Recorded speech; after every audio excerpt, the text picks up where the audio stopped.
ចេះអើយជាងអ្នកចាស់គូយុនបាទគូយុនដែរចាញ់ទៅខាងសំរៀងបាទសំរៀងខាងក្រុមតាក់គូបាទនេះគាត់មានបោះខ្លួនគាត់អូហុយទុកយ៉ាប្រាំងមែនតើប្រាំងអូកងប៉កតែម្ដងបាទចាញ់ទៅខាងសំរៀងបាទនេះគាត់មានទ្រុងមានកងបាទបោះកងខ្លួនគាត់ចឹងគាត់យកមកតម្លើងទ្រុងបាទចាញ់ពីទ្រុងបាទចឹងចាញ់ពីកលែណាពុកម៉ែបងប្អូនបាទមានចំណាប់អារម្មណ៍បាទឬចង់កំងប្រភេទគោយន្តពងក្រោយនេះបាទអាចតំណាក់តំណងមកជាងបានតាមរយៈលេខទូរស័ព្ទ088953441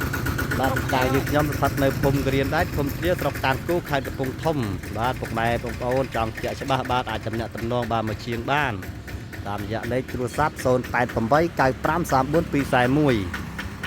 បាទទីតាំងយើងខ្ញុំស្ថិតនៅភូមិគ្រានដែរឃុំទ្រាស្រុកតានគូខេត្តកំពង់ធំបាទពុកម៉ែបងប្អូនចង់ជាក់ច្បាស់បាទអាចតំណាក់តំណងបាទមកជាងបានសួរព័ត៌មានបន្ថែមបាទចង់រៀបអ្វីបាទរៀបមានទូកឈើទូកដែកបាទអាចតម្លើងបាន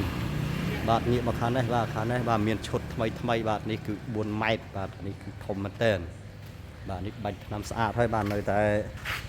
រៀបចំចាញ់បាទនេះនៅខាងក្រោយនេះមួយគ្រឿងទៀតនេះគោមិនទាន់បាញ់ថ្នាំហើយមិនទាន់ចាប់អបលេខមិនទាន់នេះមិនទាន់រៀបរយហើយ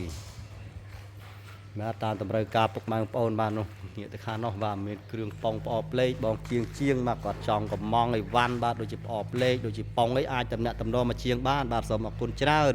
ជម្រាបលា